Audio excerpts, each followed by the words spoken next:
Okay. Good evening, everyone. This is our March 4th workshop meeting. Calling the meeting to order at 7:04 p.m.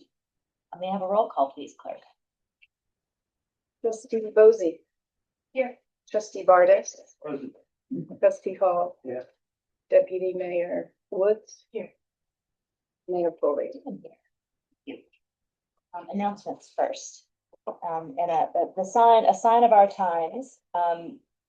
The village board is now being made aware. I don't think we've talked about it. We've had exchanges with each other, but the clerk and I are aware, and now everyone will be aware that residents may have received a text message that claims to be coming from John Tony Bartis as a Cold Spring Village board member. However, please note that the text is from a third party. The message is not being sent directly by Trustee Bartis. Importantly, despite having the appearance of a text regarding official village business, this text message and request for information was not approved, sanctioned, or authorized by the Village Board of Trustees, nor was it sent on behalf of the village board. The survey referenced in the text is not being conducted on behalf of the Village of Cold Spring. We urge all residents to use extreme caution when responding to text messages from any unfamiliar numbers. So also don't pay your outstanding toll when you get your texts about tolls from somewhere far across the sea. Anyone else have announcements? No. It's gonna be 70 this weekend, I hear, nearly 70. So hopefully the rest of the snow will melt away. What is she is grabbing documents? Maybe the budget doc. No, The sign. What's it done? Just like pause for a moment. It's a very special evening. We have the Thorpe family here with us tonight. We are appointing an associate justice for the village. So I would like to make a motion to nominate Faye Thorpe for the position of associate justice at a rate of $2,500 per annum for a term of 1 year as per chapter 125-2 of the village code. Second discussion. All in favor? Aye. And the clerk will be right back with the book. Thank you very much. Yeah. John Hancock. Thank you for joining us from Maryland. Who's that? Hi. Your grandma is here. She should be on the camera in a minute. Just waiting for a book. right there. You'll see her on camera soon. You're moving right there. Around this. Yeah, there she is. Hi, Grammy. There's Grammy. Hi. Hi, baby. Hi, sweetie. Thanks for coming. All ready for bed in the jammies. Yeah. All right, sorry for interrupting. No, you're fine. We're actually waiting for the clerk to bring the oath book so we can do the swearing in. Are you gonna swear? What's that? Never met a unicorn. Wear a tutu. Oh, never let a unicorn wear a tutu. It could all go downhill from there. See, Holly. all right, I'll turn us off. Good luck. You want a You wanna stay for the swearing in? Yes. part? Yeah, we'll stay for that. Yeah. We're just getting the document to sign in on, I think. Where's even know what's going on. No. Well, no, it's not.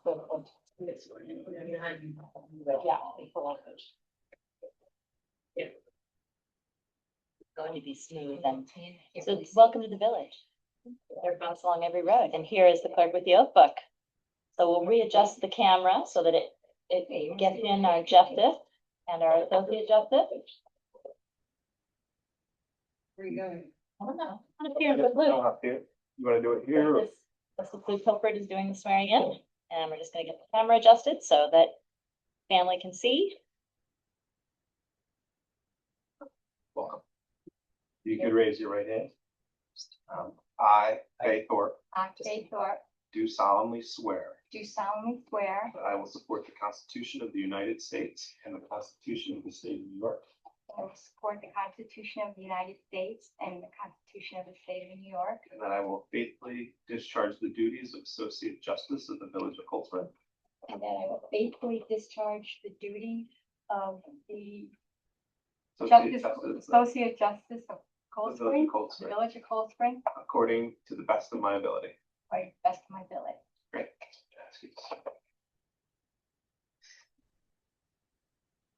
Yep.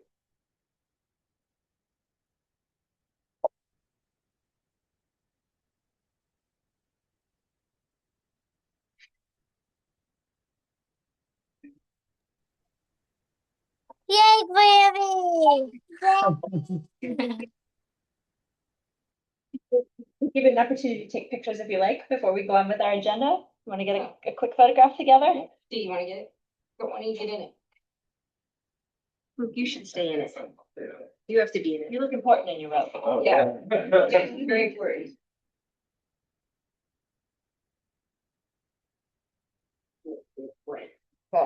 Yeah. it was nice. So Thank you. your Grammy is the first female justice in the Village of Cold Spring that I am aware of. We will double check the records, but I'm pretty sure. So that's exciting, and she is going to sit where I am. Oh, Lil says no, she's Belinda Bollinger was. the second. She's the second. The seventies were good for women in Cold Spring. There were a lot of women in office in the seventies. She'll sit up here where we are to hear cases before our justice court, and she will make decisions.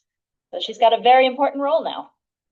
Thank you so much. Thank you. I just want to say, thank you, Mayor, for asking me whether I would like to be the Associate Justice for Cold Spring. When you asked me, I said yes without any hesitation. I appreciate the opportunity to step up and serve the community when called upon. I look forward to working with Judge Hilbert. And I just want to thank again Mayor and all the board members. Thank you so much. We are really happy to have you. Thank you. Thank you.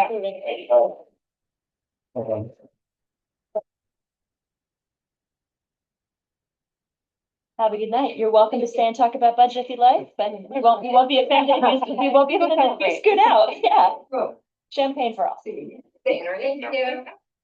Okay, our second item, we are going to table the presentation of the financial audit. There were some adjustments that needed to be made, and Michelle wanted to make sure that we all had time to review the final document before voting to accept it. So we're going to shift that to next week's agenda. I will make a motion to table. All in favor? Aye. Aye. Okay. Michelle, do you want to give us a quick summary of where we are with wastewater? Last week, we had a discussion about, in summary, we had a discussion about bonding out for a 10-year period for a group of projects, the water plant, that we would have money available to draw down from. After discussions with bond counsel and with the engineers, we had to prepare a list, and some recommendations came out of that preparation. So originally we were looking for about $400,000, ability to borrow up to $400,000. And right now in the planning phase, there's only a few projects that will have concrete numbers for better, not concrete, but better engineering estimates for. And under bond counsel's recommendation, you should really have good engineering documents before authorizing to borrow. So working with Bill and bond counsel, the number is about 250,000. And that would be specifically for the RAS pumps, which is the largest expense that Matt is looking to do, for about 180,000. Chlorine chamber repairs, and then aeration and clarifier repairs. So those 4 projects in total will estimate to be about 250. So before you is seeker for those projects and a bond resolution for those projects. And the seeker finding, because these are repairs and placement in kind, they are type 2, meaning that there is no further environmental review required. Before we move to that resolution, Michelle, so what's the process look like from a bond perspective? We then loop around next May when we had more solid numbers. We would be looking to ban, not bond. A bond is 20 to 30 year committed, like a mortgage payment. Ban is renewable, you could change the amounts as you go, every year.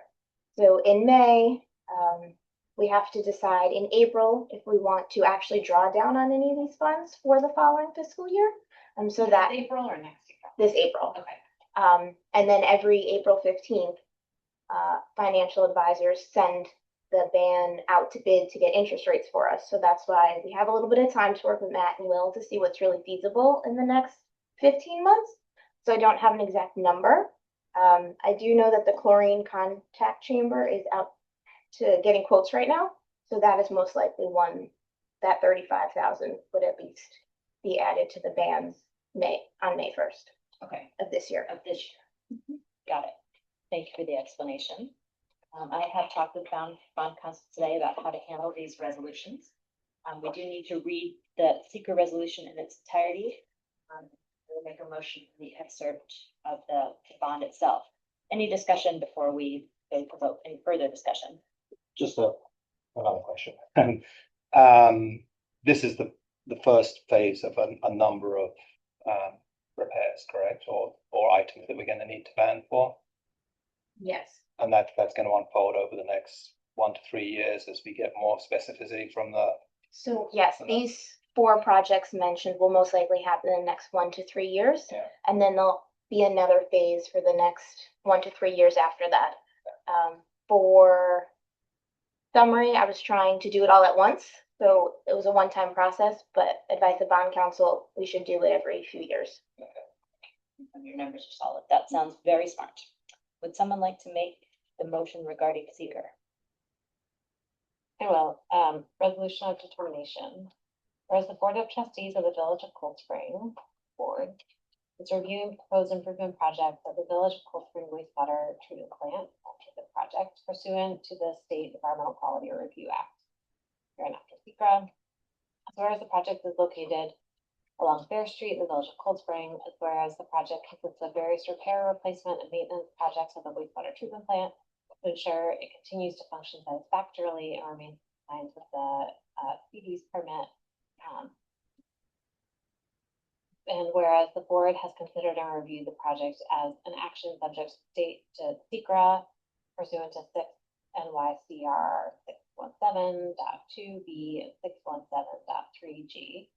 And whereas the board concludes that the project constitutes a type 2 action pursuant to 6 NYCR 617.5C1, maintenance or repair involving no substantial change in an existing structure facility, and 615.5C 617.5 replacement, rehabilitation, or reconstruction or structure or facility in kind on the same site. 617.5C32 purchase or sale of furnishings, equipment, or supplies. Now therefore be it resolved by the Board of Trustees of the Village of Cold Spring that pursuant to 6 NYCR 617-A1I, board classifies the project as a type 2 action that is exempt from further requirements of SECRA. And it's a roll call vote. Roll call vote. Trustee Bartis. Trustee Bosey. Aye. Trustee Hall. Aye. Deputy Mayor Woods. Aye. There's 2 L's, Phillips.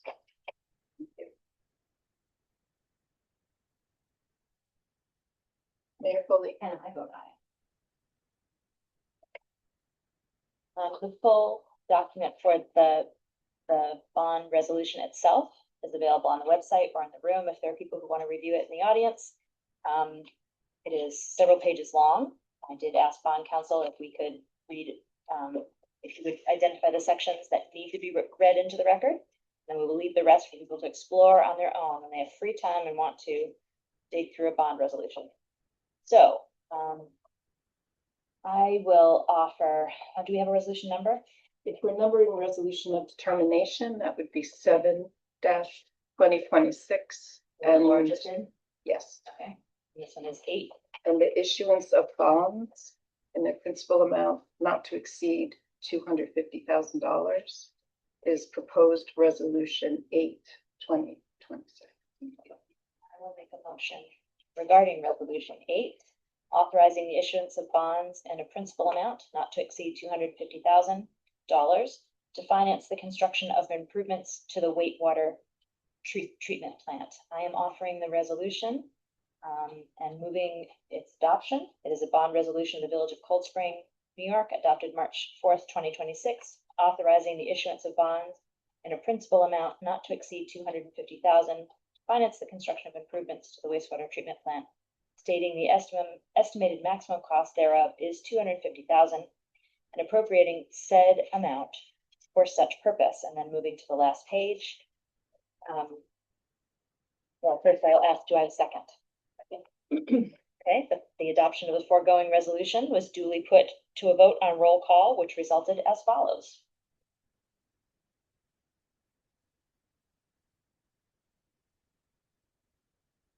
Trustee Bartis, aye. Trustee Laura Bozy, aye. No. This is the bond resolution. Right. That's okay. So we need a roll call. Yeah, exactly. So let's have a roll call. Trustee Bartis. Aye. Trustee Bozy. Aye. Trustee Hall. Aye. Deputy Mayor Phillips Woods. Aye. Mayor Foley. I vote aye. Great. Resolution is declared by a vote of 5-0-0. Very happy. Okay, so we did item 3 and item 4. Item 5 relates to the Foundry Montessori School. I believe this is their International Day event. They parade down Main Street and then gather at the bandstand for some singing and festivities. Lillian, we have an earlier version of the application packet in front of us. You have vetted this, it's gone through the Cold Spring Police Department, Highway, Fire, etc. And the clerk has your final document, correct, with all the notation? And I believe that we have waived this at fees, because this is a local nonprofit in the past. The board consider waiving the fee again for the Foundry Montessori School. Yes. Yep. I'd like to make a motion. We do have their insurance document here as well. Checked out bandstand.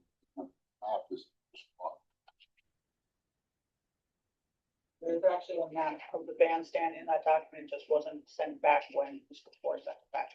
There's All right, yeah. She scanned the wrong page, it looks like. Oh, it is at the bandstand. It is at the bandstand, yes. So we'll draw a red line through the layout of Mayor's Park. And on the front page. We'll put the correct map in the minute. Thank you. I just wasn't sure if we're Thank you. all on the same page. Good question, thank you. Thank you. Someone like to make a motion? I make a motion to approve the application to Foundry Montessori School International Concert at Cold Spring Bandstand on May the 1st between 10 and 11 a.m. And to waive the and to waive the permit fee. second. Favor? Aye. It's a really sweet event if you're in the village when it happens. It's all from from down the street with costume. Yeah, and their families join at the bottom. International constitution. Yeah, from their heritage, their family. Yeah, exactly. They had a photograph last week on their Montessori Facebook page of one of the kids who's of Chinese descent with a little dragon on, the dragon from parades, but it was a little ticky-tito, a toddler and a dragon. It was pretty great.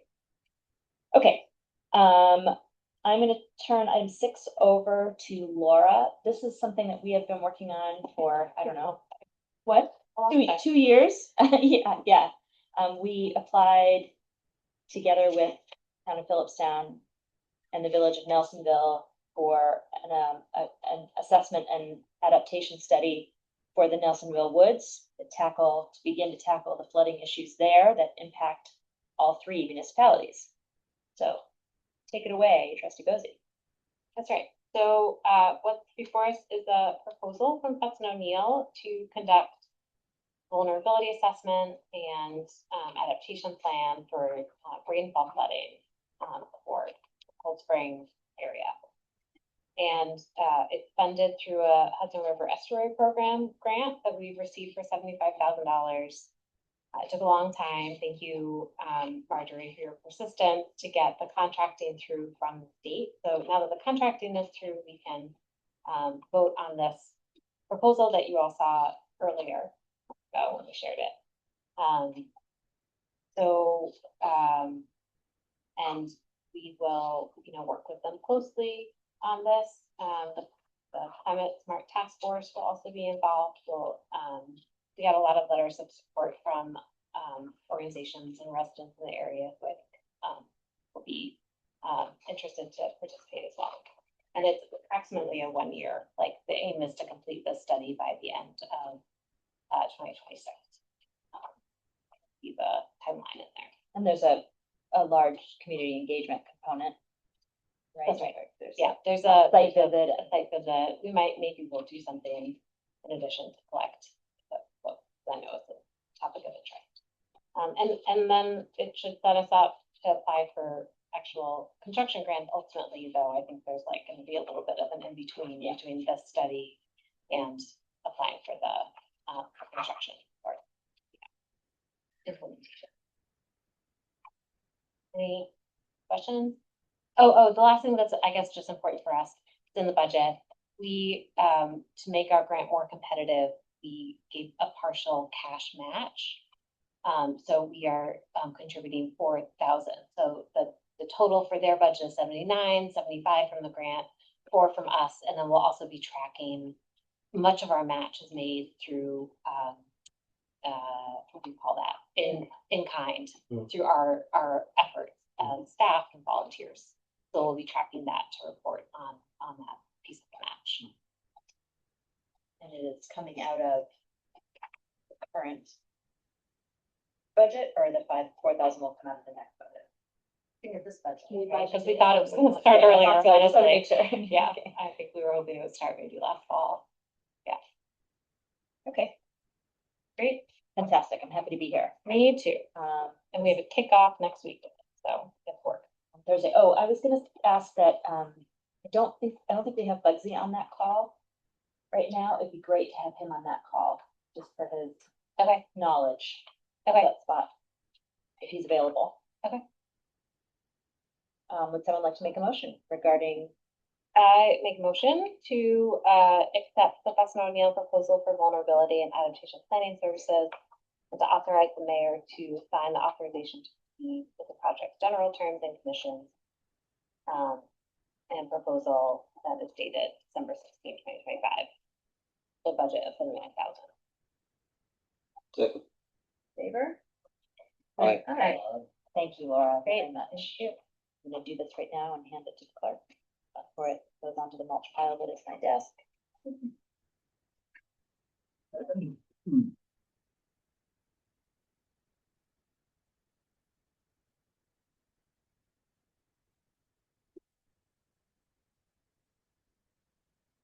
also reminds me that we need to add that initial flood study to the website. Should I ask to adding things these days to the website? I send you an email. Okay.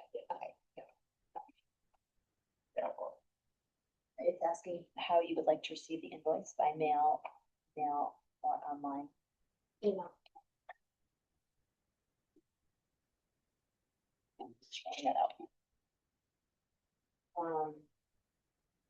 Approval of bills, who's got batch? It's a little tiny batch this time. Anyone? I forget it, but It it's, was, we just need a motion from the numbers. Someone would like to make a motion. I make a motion to approve bill batch number 8379 in the amount of $2,754.01. Second. Favor? Aye. Thank you for coming in and looking at the minutes we are tabling, I think. Marjorie, she's got a whole pile, a whole bundle, she's wanting to do it once. Come back, we'll start our budget discussions, and if we have minutes to address, we can address them at the end. So tonight, evening 2, we go through the general fund. We're focusing on the revenue side tonight. Michelle has given us an outline. Follow.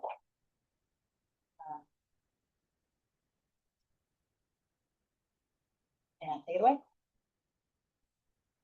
Okay, so for the revenue discussion on the general fund, there are 3 sets of documents in the packet. One is the typical spreadsheet. It goes line by line. It's what a budget looks like. The second one is like an agenda or like notes, if you will, for talking points. And then the third one is all backup if we have questions on specific line items. Do we have additional copies of the? Not, it's not in the. It wasn't. On the table and they disappeared. I haven't touched them. Marjorie? Did you go through the stack that was on the table? It did, yeah. That's what she can find. Keep going for the moment and we'll. So the thought here is, for the revenue, we'll go pretty much almost line by line. I'll run through it with some notes, stop me, have questions. I made notes for a couple discussion points that I need help with for the budget. But anything is open to discussion, of course. It's just if it has the word discussion, we need some input and some decisions for the budget. Somebody wants. I'll make photocopies. I know. I'm okay. Everybody has one. I made some copies myself. I made into my own. Just me. It's just me. I did come. I don't have anything. Copy so I can make photocopies. That I don't have to use. It's all marked out. Okay, so stapled together. You want to share? Sure, we'll share. Don't Oh, worry. we could do that. Yeah. We'll figure it out. Good.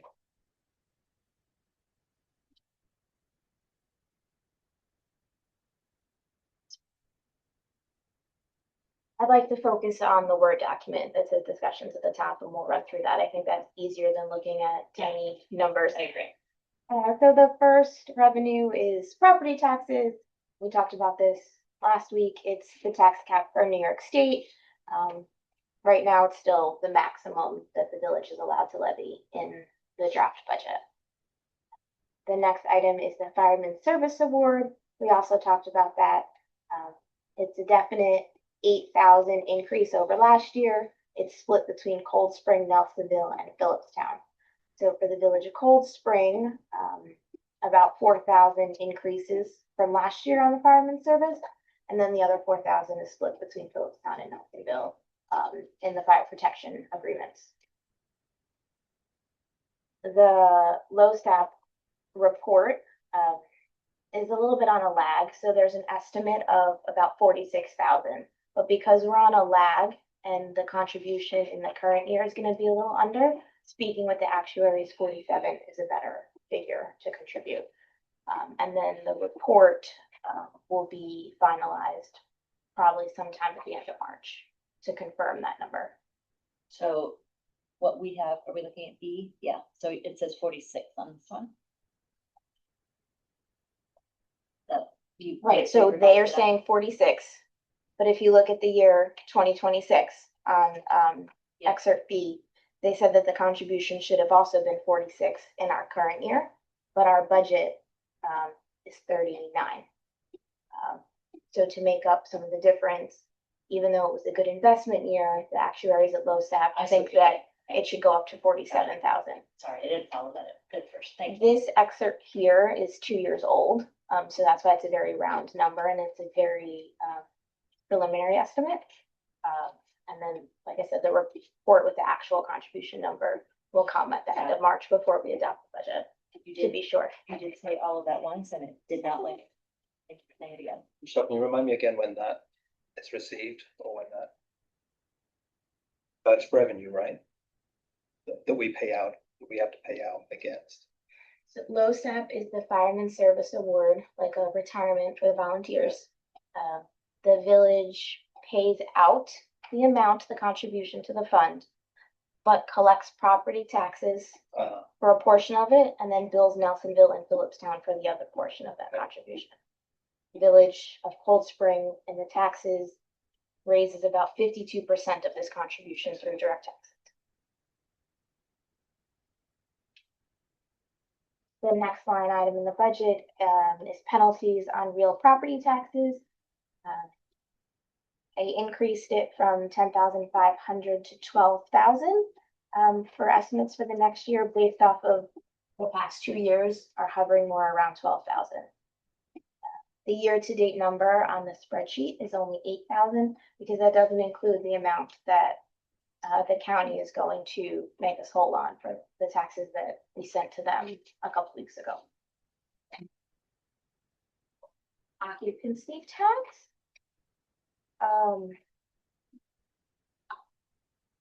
I reran some numbers and we talked about one of the operators is no longer operating. So taking them out of the equation and looking at actuals, a budget of 41,370, I think would be accurate. We're collected at 27,500 and we're on track to collect about 42,000. There was one operator who had a slightly higher than normal, but all the other months have or the other quarters were steady. So I discounted it a little bit to not have an anomaly in there. The next line is a new line in the budget, which is the county sales tax sharing.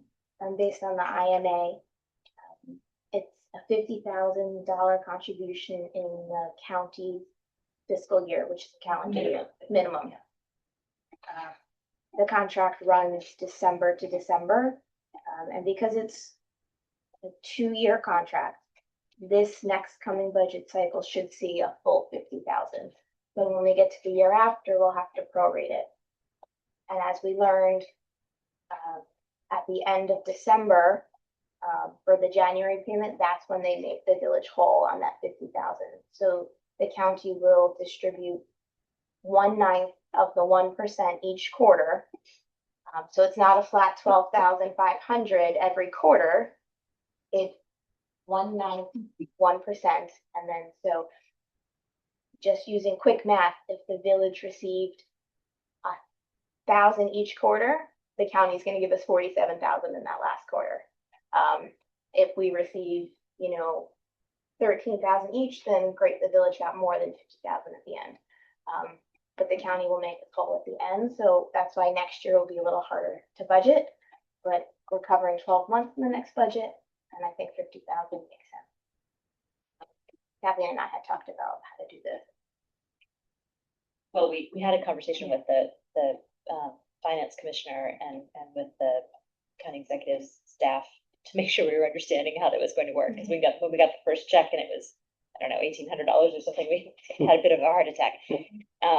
The logic, as they explained it, was they can't predict what the sales tax would be. It may be high, it may be low, and they don't want to short one municipality to make sure that another one gets their part. So they'll even it all out at the end. As long as we get the 50,000.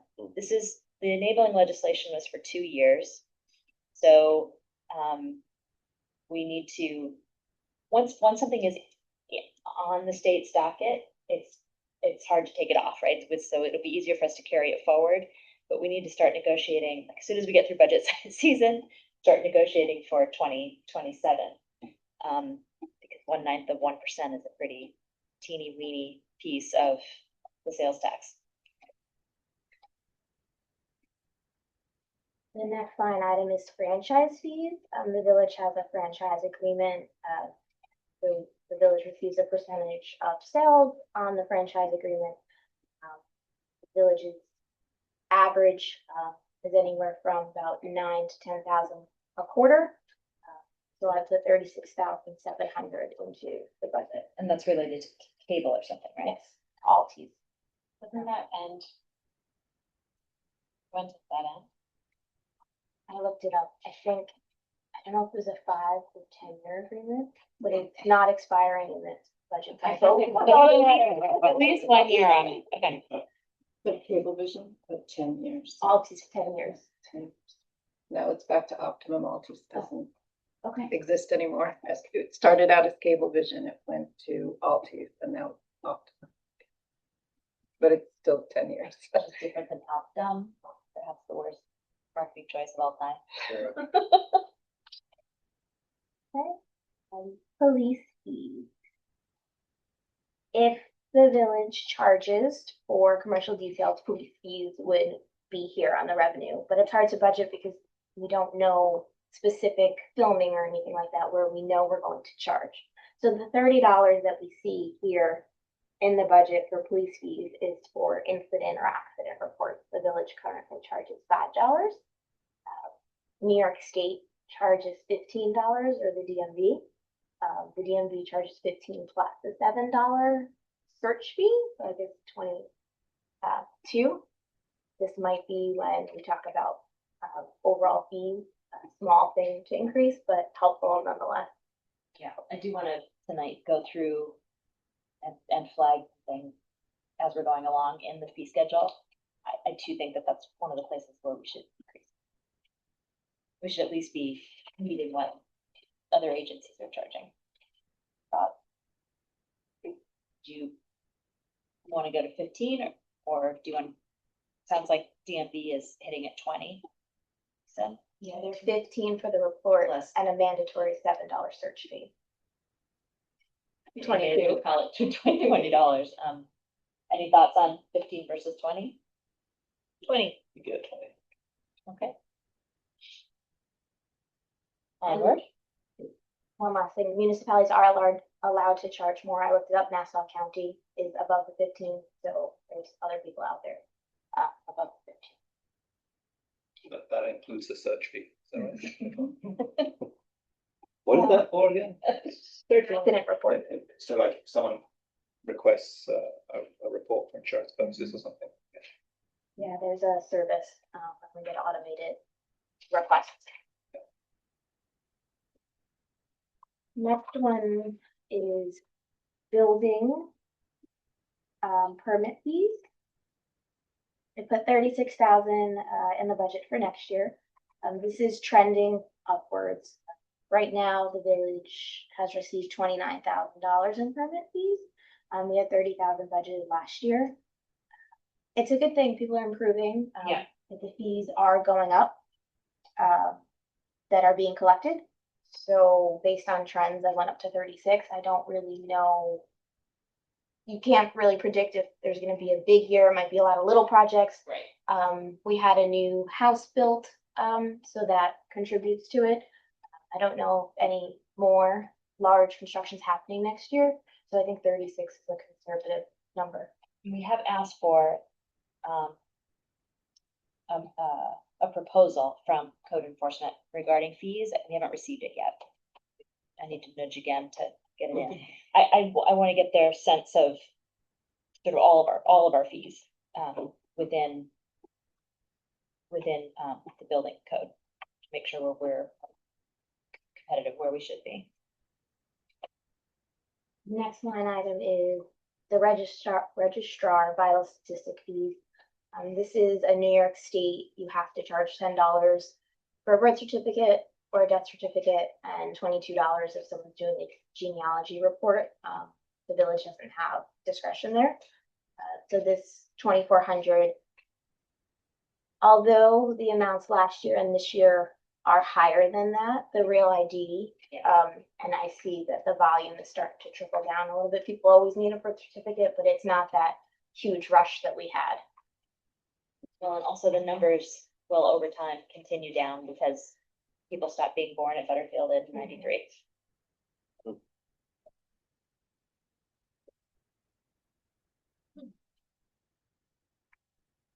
Next, Home births might continue, sorry.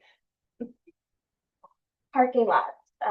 This is the contract currently with Hudson House for 5 New Street. And it's been the same amount for a few years, so that's $5,551. I will try to work on getting an estimate of where we might go with that. Eliza and I started with this a couple of years ago and we didn't finish. As I said, they want less parking, which means possibility for us to meter when we're ready to expand meters. And the rate needs to be adjusted. It's never been adjusted. I'll try to pull that file and see where we were and get closer to an actual number. Next item is parking meter fees. That would be attachment D. If anyone's interested in seeing, have all the revenue from Park Mobile and the kiosks separate, all the way from June of 2024 through January of 26. Based on the trends and the average, a budget of 183,591, so 183,591 for next year would be an average of the 2 years. Last year's actuals and this year's year-to-date plus estimates for the last 4 months. In the current year, we're trending to be about 10,000 under budget. So that's why I reduced the budget for next year. And I hope that that's conservative. We were without a parking enforcement officer for a period of time. We're without a second one. So I'm hoping that being fully staffed through the busy season will help remind people to pay. And then once we get our new signs in, driving people to actually apply, right? So that we're leaning heavier on the fee side rather than the fine side. What is interesting to look at by separating between the app and the kiosk is that the majority of people do use the app versus the kiosks right now. So that's something to consider too. That was, they talked about maybe purchasing more kiosks, but we have to revive that effort if it's something that the board wants to go. But based on these numbers, kiosk usage keeps going down and Park Mobile keeps going up. I would assume that, people have been, like when I go somewhere, I sit, I see the sign, I do it real quick on my phone instead of looking for, and that's how it's trending. In the beginning, it was split, not ever evenly, but it wasn't as much of a gap, and now it's mostly app revenue. Do we have meters budgeted in? We have them this year. Mm-hmm. Have you included them for next year? No, for the rest to discuss next we could. It was supposed to be paid out of fund balance, so that's week? It could be done again. Mhm. I mean, that's really helpful data. The next two are Parks and Rec charges and dockside fees. They're minimal, $500 for rec. We're not sure how many people. A wedding is where you have like the $1,000. Yeah. Otherwise, usually $50 at Park, $100. Like they're small numbers and they're hard to budget. Same thing for zoning and planning applications. Remember too, Mayor's Park has been closed for the last couple of seasons for the construction. So, I mean, not that we're gonna bring in hundreds of thousands of dollars at Mayor's Park, but the numbers may be higher. And that's a good point too on parking, that now Now we've got the first meter phases. is those spaces. I'll take a look.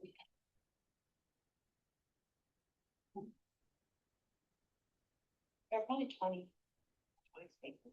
You think they're 31? Wow, really? Like, oh, good luck. It look like it. Doesn't. Rec To confirm.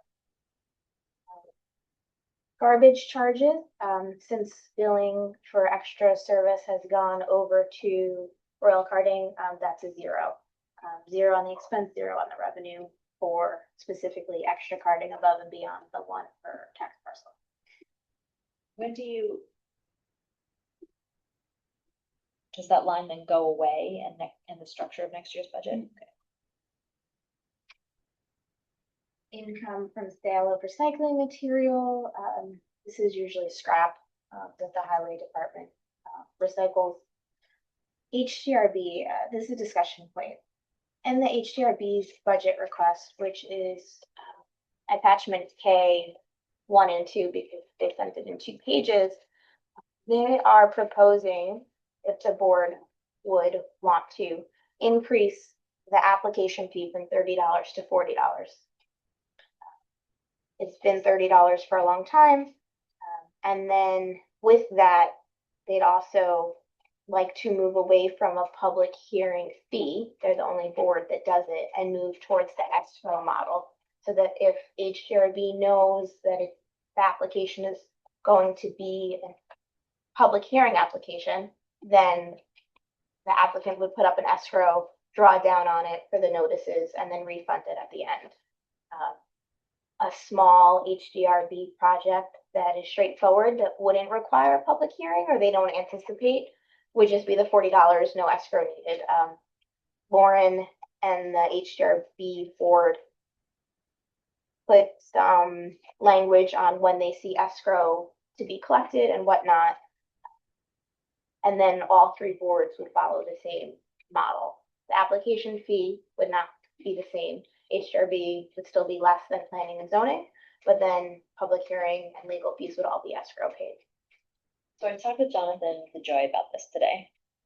And if you look at the way the HDRB is structuring it, they're trying to incentivize compliance so that if you are brought in, you've done construction without authorization, and then you get a notice and have to come back and make it right, that the escrow fee would double, which makes sense because if it's likely to be contentious if it's someone who's gotten a stop work order and carries on, the lawyer's likely to be needed.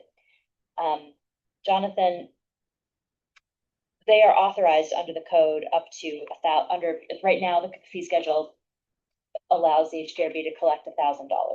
They are proposing less than that. They're proposing $500 for new and $1,000 for sort of violation returns. Jonathan suggested that new applications for residential were okay at 500, following their logic, but he thought that commercial, there tends to be more need for their guidance on commercial. Said at most, right now, the HDB are starting to use them more, and they want to be able to use the attorney more. And from my view, using the attorney is always a better idea than getting yourself down a path that needs an attorney later. But he thinks, it's usually about 2 to 3 hours per, when there is an application requiring an ESCO, they use 2 to 3 hours, but that commercial tends to be a little higher than residential. So he recommended $750 for residential, first line residential application. Wait, and then commercial. I'm sorry. You mean commercial? The $500 for residential, $750 for commercial as a standard escrow for new building. For new building, and then for the return for new applications. And then those that are return work at $1,000. If Jonathan is estimating 2 to 3 hours of attorney work for a public hearing situation, and then you add in the cost of advertising, $500 would not be enough. If the attorney He isn't always called upon Okay. for public hearings. He's saying when he has been called upon for public hearing. Now, having said that, I'm mindful that there are some big projects coming, and that we are budgeting enough for our own legal guidance, but also, HDRB is going to have potential applications at Marathon. The other big one, maybe down the pike or something else down the pike. There's the property line. Oh, up on Rock Street. Oh, Rock Street. There's a big application coming in from Rock Street. Thank you. So, I don't know that it doesn't inhibit people coming to zoning and planning board to pay $1,000. I get their logic, but I don't know that it's a hindrance to have that dollar amount. And I would rather have the HDRB have the capacity to call on consultants as they need them to have the money available to do it. So I get their logic, but I think it's cleaner and simpler for everybody to keep it at one amount. I don't know how others feel about that.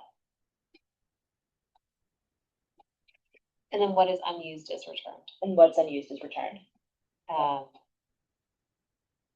this is only for new buildings. Well, they're proposing to break it into two pieces. New buildings are at one rate, and people who are returning after a violation, who are coming in after a violation, as a higher rate. But nothing for like, if you're doing a small renovation on your Well, house. this is you would just when do- you require a public which is- hearing, only when it Yeah. requires a public hearing. Do others have feedback on that? Do you think the proposal was 500 for residential and 750 for commercial? And So you're that saying a flat- HDRB was, the board itself was proposing 500 for new, Mhm. 1,000 for violations. Yeah. The attorney Okay. suggested, from what he sees in other municipalities, that the new applications be a $500 escrow for housing, Yeah. for residential, Yeah. and a 750 escrow for commercial. Are you saying you'd rather see that as a flat thing though, right? I think there's an argument to be made for keeping it simple and having the same rate. Mm. But I do understand that they're trying to motivate people to come in the first time and do it right, rather than doing a violation. I guess I'm looking for feedback on it. I can see both ways. So under new residential, somebody is building something that they're gonna rent. That should be commercial, right? See, this is what I mean. That's why I think it's simple is better. Because it leaves a place for Abigail, or for whoever is in Abigail's chair, to sort through and make discretionary decisions about how much escrow to collect. And I don't think that's a great position for her to be in. That's a perfect example. So I would propose doing one amount that's consistent with the planning board, the level of the planning board and the ZBA at $1,000. Oh, $1,000. Yeah, just keeping everything across the board. If you're doing a public hearing, Yeah. just like when you're doing a public hearing before the planning board. Yeah. I agree with that. That makes sense.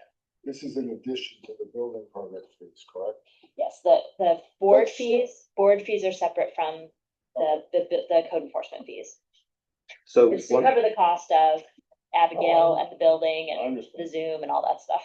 So 1,000 whether you're residential or commercial first time, That's what I would propose. And It then not be so complicated. and then 1,000 for the return. It would be easier for the. Yeah. Then if there's a continuation of the public hearing, it charges another 1,000 or? Right, so when they get down, the planning board and zoning board currently work like this, and I think, make sure I'm right, that when it drops below, when the amount in escrow drops below $500, Abigail requests more, or the person in her seat requests more before they're put on an agenda again. It's in the code like that for zoning and planning. We have to just double check that it's in the code for HDRB to use the escrow model. It's all, chapter 57 enables all three boards. So then, They just, yep, it would work. for the same. reasons that I don't know, HDRB never took up the escrow. It should have all gone forward with the three boards doing escrow at the same time when chapter 57 was adopted, but it didn't. Okay, so are we all on board with simplicity at one amount? Yeah. Mhm. So that is for the escrow. So the public hearing fee would go away. That's a flat $80, and it would just be $1,000 used as needed and then returned. Yep. The second part of theirs is also, it's a $30 application fee just to apply to the HDRB right now. They're proposing that possibly go up to 40 as well. And again, zoning board application fee is 50, planning board is 50. Why don't we just make it consistent 50, across? yeah. Yeah. Yeah. Everybody comfortable with that? And while we're making notes of these decisions and concept, it would have to be formally adopted on the fee schedule. Right.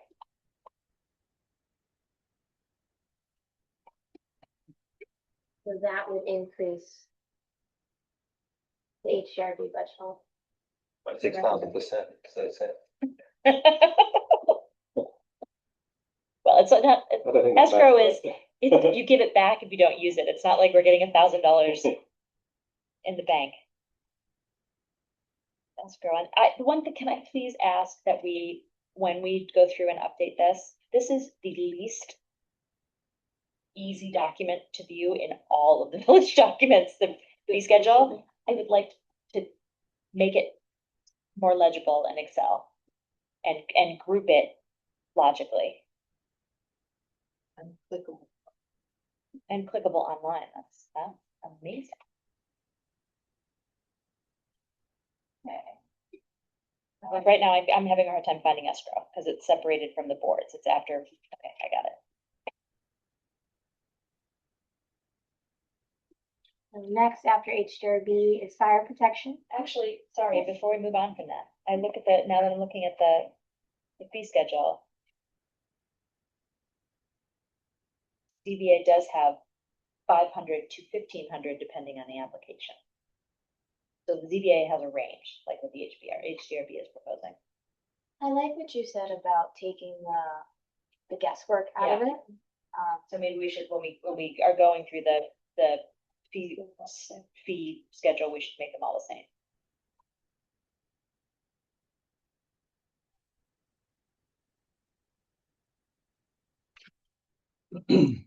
Okay. Unnecessarily confusing. Fire protection services for Phillipstown and Nelsonville. This goes back to the conversation FlowSAP. So not only are Phillipstown and Nelsonville charged a portion of the LoSAP, they're also charged a portion of the actual agreement with the fire company for fire protection services and some expenses in the building. So those numbers, Nelsonville is a fixed number because they follow our fiscal year. So I know that number in advance. The Phillipstown number is a rough estimate of what I anticipate it to be. But that's not fixed until next January, or I guess October. Interest and earnings is the interest that the village receives on money held in the bank. Interest rates have gone down a little bit, so the budget amount I've put in 30,000 instead of 36 the current year. Rental of real property is the boat club lease. We are in year 6 of the boat club lease, so that's a 24,000 annual payment. Do you remember why it rises over time and then drops off dramatically in the last year? It goes from 32,000 in the 20th year, unless I'm reading it wrong. Fiscal year 41, 42. It's the fiscal year. So the contract is on the left side. It starts in November, ends in November. So the annual amount continues to rise. But our fiscal year is June to May. So that last year is a prorated amount. Okay. That's why it drops off. That's why there's the two columns. The contract is on the left under annual, and what goes in the budget is the fiscal year amount on the right. This is a 20-year lease. Yeah. Significantly below market. Yeah. When's that, Lisa? We don't have to lease here, we just have. November of 2041. Oh, where does it end? 41? That would be attachment E. Yeah, so I saw it before, but for some reason, oh, there it is. Got it, thank you. Okay, page 2 of the budget chart, permits. So this is substantially the C Streak revenue here. There's some other like small miscellaneous permits, fishing, handicap, a replacement parking sticker. But for C Streak, that would be a big discussion topic. For backup on its F1 and F2, C Streak sent their proposed schedule dates of docked versus undocked. This year, they're asking for more docked dates than undocked, based on the current fee schedule. If the board was to contract with them for all of their dates, it's about 31,000. Going off of last year, the board had made some adjustments for Columbus Day weekend, and this year Halloween is also on a Saturday. So for illustrative purposes, I removed all 4 Columbus Day days and Halloween, just to see where the number would be. And that revenue would be 22,700. So that's the number that I put in the budget for now. If the board is okay with some of the Columbus Day requests or Halloween, we can up that number. So pausing for a moment, because there's a few things to go through here. One is that next will is the bid closed for the engineering on the dock. He's making a recommendation for us to look at next week. The lowest one was 21, 24. There were two that came in 25-ish. One was slightly less than 25, one was 25,000 on the nose, and one was 91,000. What was Will expecting? He didn't know, yeah. Because this is the first time he's done a bid like that. Yeah, I I know. mean, it's, yeah, clearly the 91 is. He did not expect 91,000. Okay. I think that the 91,000. We'll know when he, exactly, Fabulous. we'll know when he writes his recommendation, but I think it has something to do with how extensively divers were involved. For structural assessment, so, we have discussed not approving conditionally based on what we learn, in the assessment. The first part of the assessment Will expects to be done he gave a finish date of June, and then the full final assessment to be done for August. So we'll have a good sense in June of what the structure tells us. It's still a reasonable lead time for C Street. Right, they're not proposing to come until September. There's no summer dates proposed this year. They're starting in September. October. They tried out August and September for a couple of years, and they just didn't have sales success. So we have to put a placeholder in the budget for what we think dockside might be. So there's the question of putting it in conservatively in case there's something that prevents us from doing a full season with dockside from a structural perspective. C Street, what did I say? Dockside, C Street. That's one issue. The other issue about docking is we need to restructure how we charge. Tony is getting closer to some numbers to recommend for comparison, but our revenue decreased dramatically year over year with the commercial detail. What are our numbers? We went down to 12 last year from 22 or something. Yeah, so last year, it was about 10 or 11,000 net, because there was a lot of undocked days. Yeah. This year, if C Street came all the days as requested, the net revenue, would be about 16,500. If we remove the 5 days in orange that we spoke about earlier, net revenue would be about 12,000. And when I figure out net revenue, it's C Street's permit fees for docking, and then that's the revenue side, and then you have 2 officers paid at the commercial detail. But you're always going to have a road officer, whether C Street is here or not, so I offset it. So really they're paying like, I have 1.5 an officer for commercial, and that's where I get the net revenue. If C Street was to pay for the commercial details in full, I have that number here too for negotiating and whatnot. But from a budget impact, it's only right to offset it with what we would pay for a regular person on Saturday.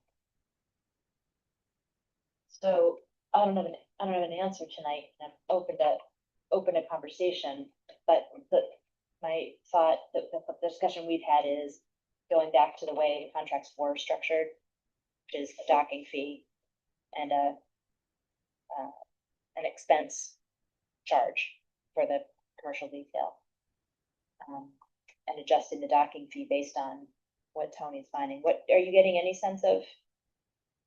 I'm still waiting for Paramount to get back to me and a couple of marinas downstream, downriver. Okay. I did get prices from Milton, and I think they're charging 11 hundred for each time they dock. It's hard to get comparative rates because a lot of marinas have docking and the services at the same time. Right. So one, you can dump your waste there. They got a charging stations, things like that. So I'm trying to get something that's comparable to ours, just tying off. What I'm concerned about is we haven't done the engineering assessment. Mhm. If we do the engineering assessment and find out that the dock is unsafe for the size of the vessels that they're putting in there, is that gonna leave us in a lurch later? Well, that's the conversation we're having right now, is how we might, we're not gonna be able to make decisions within our budget window. How do we put a number in that as a placeholder? Is it possible to pull it out of the budget? Then if we get the money later, it's like, oh, good, we got more money. I don't know. I would just be afraid of, I'm not sure how it works municipally, to make a commitment to them, the contracts, and then find out later No. if we can't. No, they know, when I communicated with James Barker, who's the president of the company. Mhm. I said that I would bring this to the board, but that we were in process of undertaking undertaking a structural study, and we would not have the results until June. So we would not be able to enter contract until after that. He's putting the dates on, we have the dates on the calendar as placeholders. There's no one else scrambling for these dates right now, so we don't need to enter a contract right now. Part of the question to him is, what's your tolerance for how long you will you wait till August? If we don't have a Or contract, July. how could we include it in the budget? Well, that's why we're having the conversation tonight, to ask all of us, do we want to include, given all of the variables, do we want to include it as a budget, or do we want to try to build without C Streak and put it back in? If once our results come back and if there's a positive outcome of the engineering results.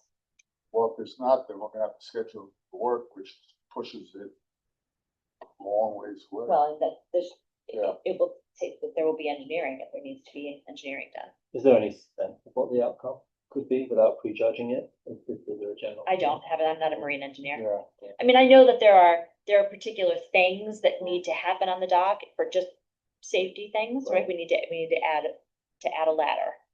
We need to put out new rings. But structurally, I have no idea. But it was used last year, right? And it had a structural assessment in 2011, Okay. and that limited the size of the boat and eliminated the rafting that you were talking about before. So there has not been rafting since 2011. And we have had one boat per day since 2022.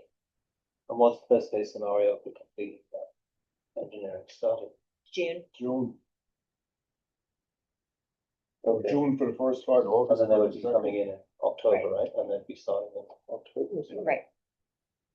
Wow. I would have including it. But also as I understand the structure of the fee, it seems that the way it is currently that we're subsidizing the commercial detail, right? And I don't think That's should right. happen. That's why I'm suggesting that we break it out, get new numbers for linear fee. I think by the head does not give us enough predictability, because sometimes they have 20 people on the boat, sometimes they have 300 people on the boat. I think linear foot is the most reliable number. We increased rates last in 23, around 23. What we have to remember is places like Milton is a deep water dock, and there's nothing there. Right. You have to get off the dock and figure out a way to get to the apple orchard. We have a desirable location and asset, and so while I think we should be competitive with docks around us, I think we also have to recognize that we have an asset that we can take advantage of, and we should be charging. at minimum, we should be making, we should be covering the commercial detail and making a profit.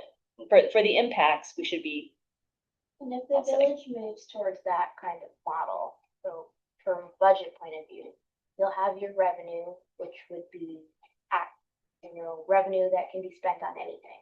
But then you would have a line item of revenue and commercial detail expense that match. yes. So you'll know more of what the exposure is, if it's restructured.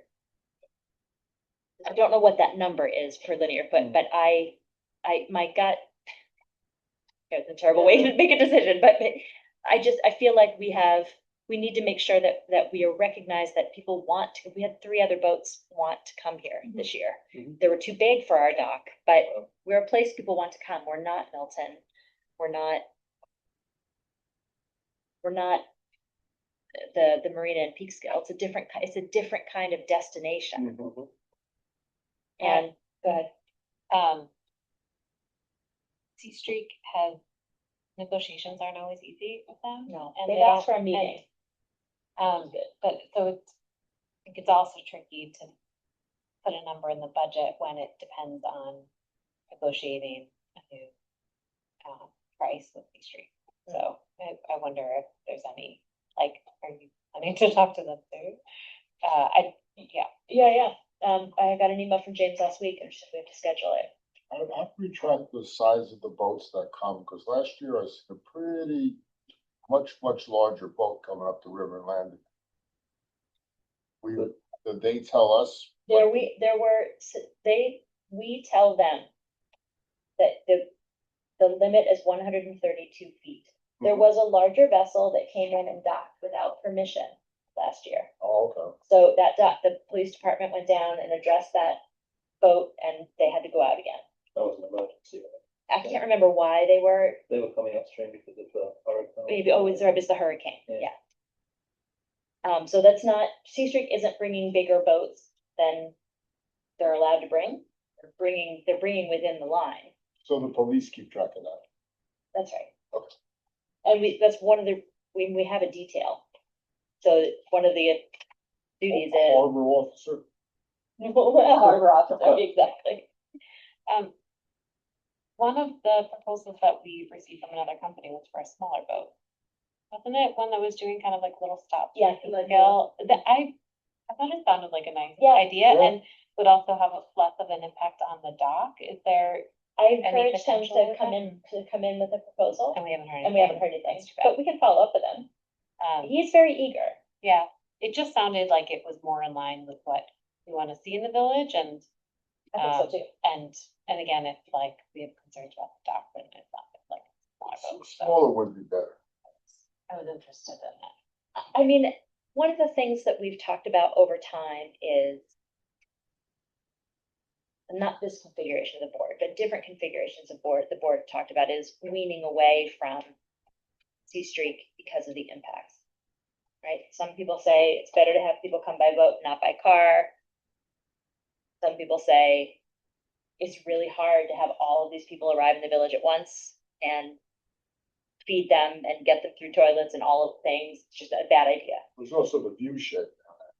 Right, You and get that, down, you got this big boat chugging away. but that's only if we addressed that. Staying there. We have addressed that in previous contracts by requiring them to only allowing them to dock 1 day of the 3.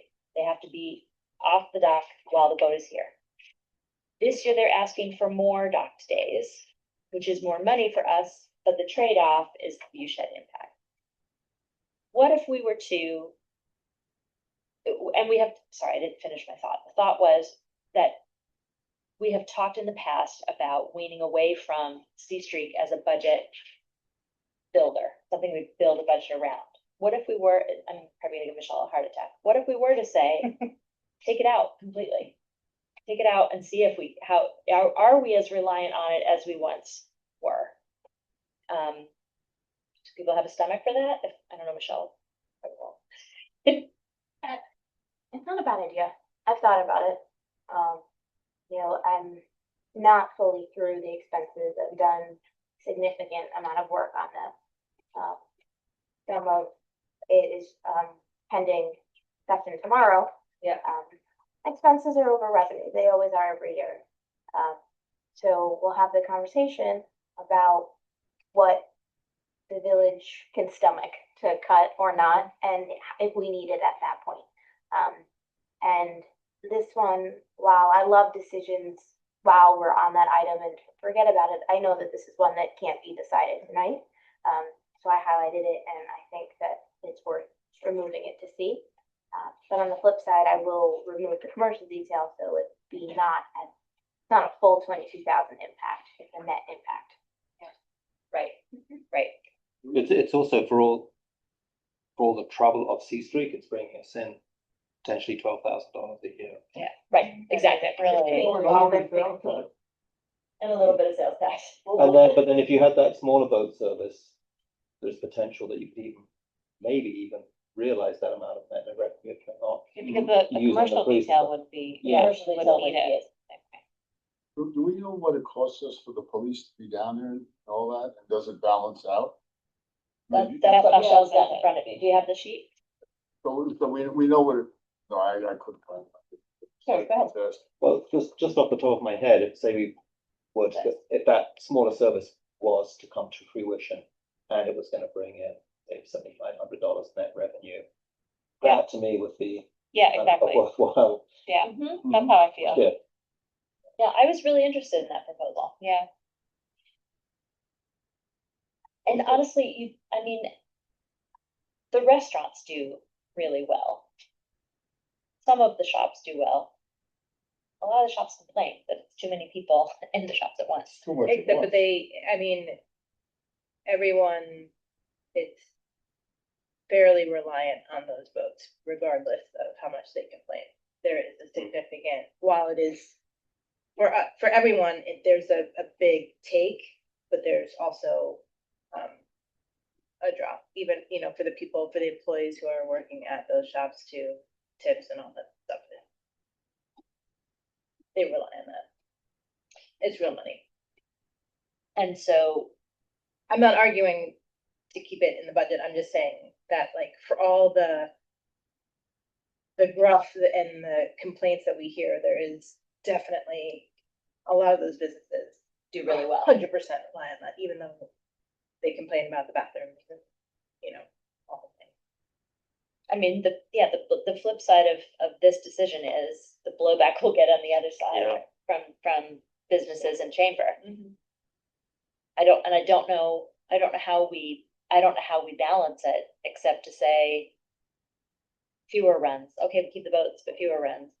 But I mean, as you noted, and I would caution that we, like, having not spoken to this, whatever Other person, company yeah. this is, I don't think we should be negotiating in this way, potentially about, like, the value for us or not. But if there was that opportunity where it could be an amount like a 75 or whatever that magical amount is, that obviously would be less than C Street, but would be less headache and trouble overall. I think there is, I agree. There's something about that sounds like something worth pursuing. But again, I would caution having that conversation until we have the conversation. To have a proposal from Yeah. someone, yeah. I mean, Michelle needs a direction to go in. It seems like We've never done it with taking it out of the budget. I think it's it's an I think it's exercise. exercise, yeah.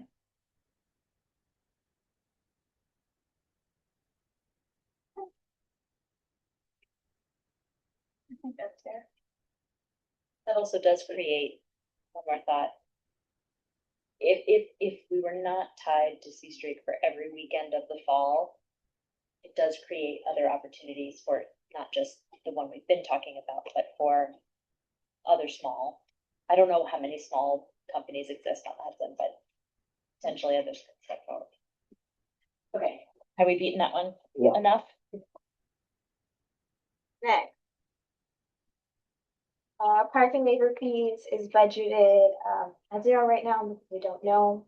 Just to give you an update, I talked to Jonathan this afternoon. He is he's got a text draft in front of him that he hopes to get to us in the next week. So we'll have a sense, the code rewrite for parking waiver. So we may be able to fill that number in soon. As a, well, we won't be able to estimate who would get it, maybe how many people would ask for it, but we would at least know in our heads what the rates would look like. And there hasn't, to my knowledge, been a decision on how the current two properties, We have approved the waivers. but they have the option to pay up front, right, or over a period, and that hasn't been That determined. has been determined yet. So if between now and before adoption of the budget, if they commit to a schedule, then I can add that in. But in the absence of that, I'd rather not bank Yeah, on no, a that makes sense. 5-year plan. Parking permits, this is the residential parking permit. 12,400, a little bit more than the current year. We've sold more in this year than the year before. So if that continues, I averaged, the sales and up the budget slightly. STR permits, filming permits are both 0. We don't have activity known for those two right now. Next year, the next one is fines and forfeited bail, which is revenue that comes through the justice court. This number here is increased over the current budget, but it is not as high as the actuals received in the prior year. What I did was I took the average of what the court submits every month to the village over like a 12 to 18 month period. Took the lower average and then did it for 12 months for next year. It's a different model. Last year we were talking about trying to be more granular, but now that the parking plan has been live for over a year and a half, I think the trending average model that I use for a lot of other items makes more sense here now. Okay. I have a question. What is forfeited bail? That's somebody that gets bailed out that never comes back? There's Somebody that not, posts bail and never comes back? yeah, there's a small window, a small amount that when the bail is posted and then the court reaches out to try and return it, and then they've moved and things like that after a certain amount of time, it can become village revenue. Oh. That's probably not much It's of that. very minor Oh, amount. It's the account name from the state. That's why when I talk about it, it's justice court revenue more than forfeited bail. It's mostly fines. we don't have a bunch of county criminals running around. I don't know. Sometimes I wonder. Okay. Real property is not a predictable thing. Sales of real property. Right, sale of equipment. This one I'd like to talk about. For a couple years, we've talked about putting the garbage trucks up to auction. And I think that if the board is willing, there's a company out of Pleasant Valley. They're on the Dutchess County contract, and they've worked for the village one other time to get rid of some other trucks. Is that The- American? So a company that just does municipal. Yeah, I don't know if it's American Auctions or has the word auction in the name. But or the company, they do all the pictures. You have to spend a little time with them. But they do everything, the posting, the bidding, the managing, the charge, the winner, the fees. So it's all revenue to the village. And it's a smaller lift than trying to do it on your own there. When the village tried to sell another vehicle, you may get more reach by doing a large online platform, but it's a big, heavy lift on village staff. And when this company did it several years ago, it was over $15,000 when they cleared out some stuff. So it was still a good amount of revenue, and it cleans up things that you'd be surprised what people buy. Well, it became so difficult last year with getting rid of vehicles. We gave up on the garbage trucks, and they're taking up a huge amount of space down there. So I think that's something that Yes, if we authorize, go, do it. we'll have to get a contract before the board to sign Yeah. and stuff like that, but I'd like to add in maybe about at least 10,000 here for those 2 garbage trucks and then whatever smaller things. I think Matt was mentioning a piece of equipment at wastewater that he has. Insurance recoveries is if if we have an insurance claim and they pay us to repair the vehicle, can't predict that. Hopefully it's always 0. Those are, we have a claim. We have a claim, an injury, not injury, damage on the new fence on Fair Street from the storm. It needs to go to insurance. Does that kind of stuff, those claims fall in here too? The revenue would come here, yes. So it's not just cars, in other words. Refund of prior year expenditures is usually small. Usually it's insurance giving us back some money. One of our insurance companies, it's the Workers' Comp Alliance. If they have too much of a profit, they give it back to the municipalities. Gifts and donations, we really don't, that was 2 years ago, that was a small amount for Community Day. Go to Bracken, I think most of it, they're handling the donations now instead of Going for anything. Friends of Phillipstown, correct, yeah. So that's 0. The tree donations was the AHANA grant. Just to pause for explanation, so the Phillipstown Rec set up a 501c3 for fundraising. We are not, as a municipality, supposed to be soliciting gifts. So the way that Community Day had been done for a long time really wasn't as it should be. And rather than setting up another 501c3 for Friends of Cold Spring Parks or whatever, they brought one of the existing 501c3 in Phillipstown brought one of our rec members onto their board so that we can use them for fundraising purposes as well. Yep.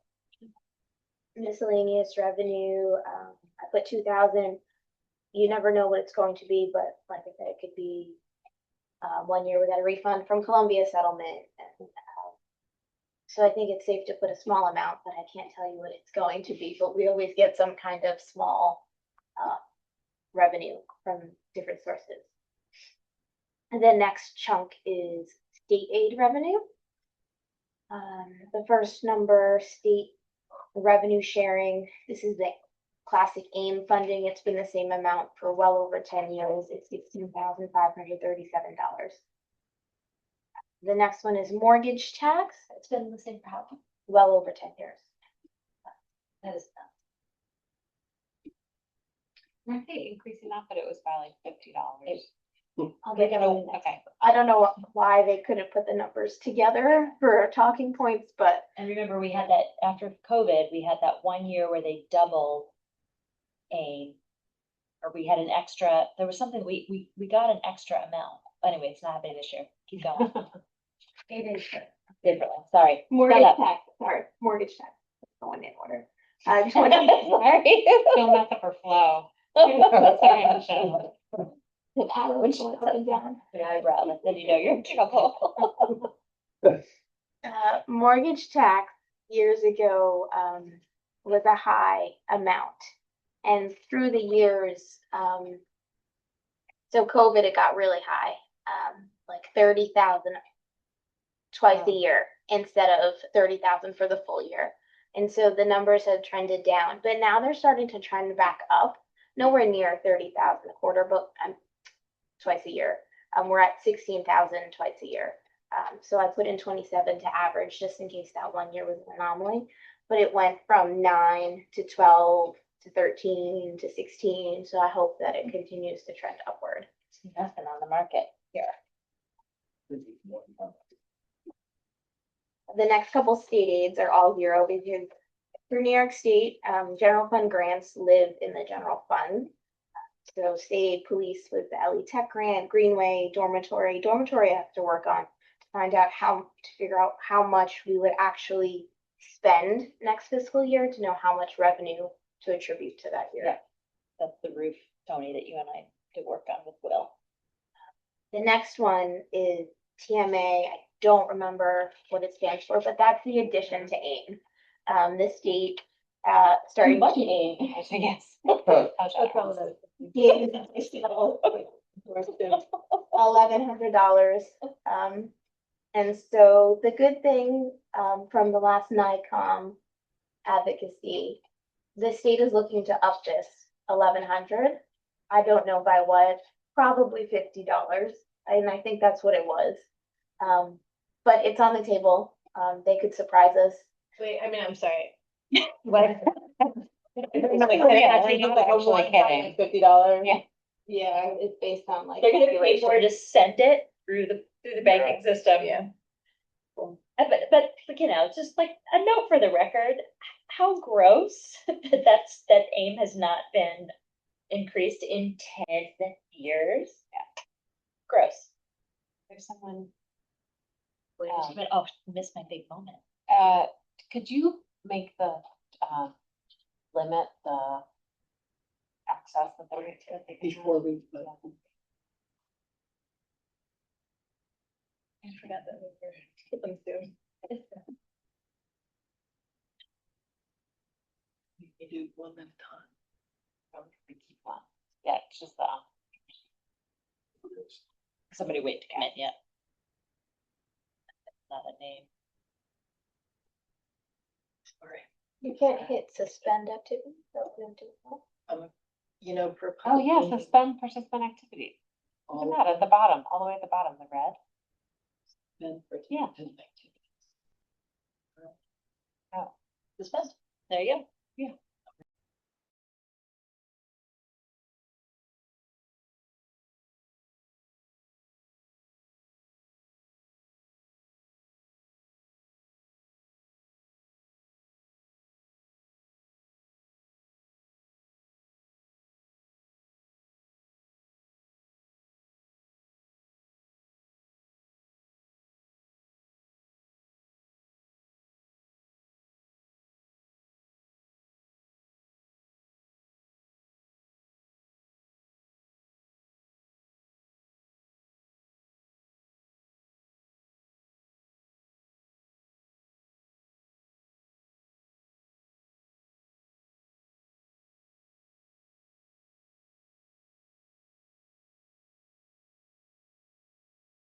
I can think about the person.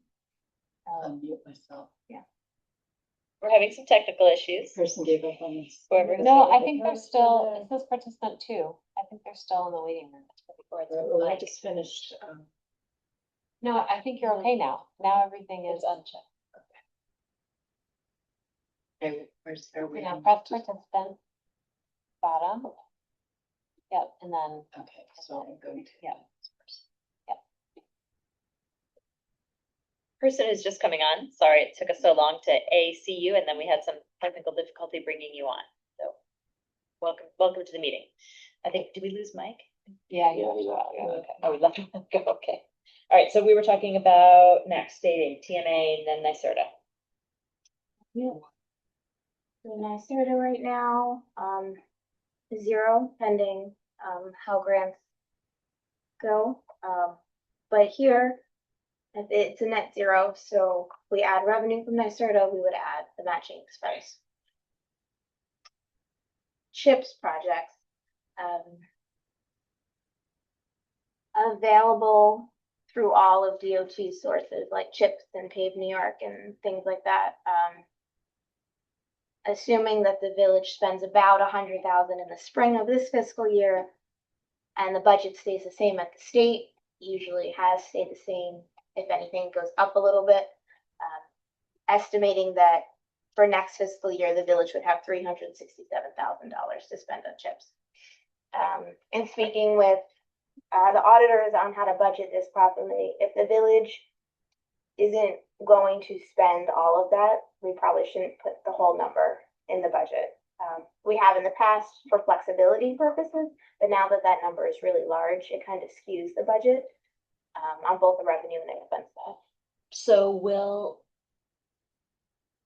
I've asked Will to help work with Bugsy to narrow down what those CHIPS projects might be and what's feasible in a timeline, so we'll be able to get closer to a number to that, for that. Maybe a side note, but I just noticed riding around the village last night, tonight actually, or today, the snow's melting, there's quite a lot of Potholes, holes. Mhm. with Yep. A lot of repair work. yes, every spring. State aid and federal aid emergency disaster. This would be FEMA dollar amounts. Other than Fair Street, which it's been spent, so the revenue's been accounted for. There's no other pending projects where we're expecting revenue to come in unless there's adjustment. They Because paid we got us. them already, yeah. They already distributed the fund. Fund balance is currently no contribution.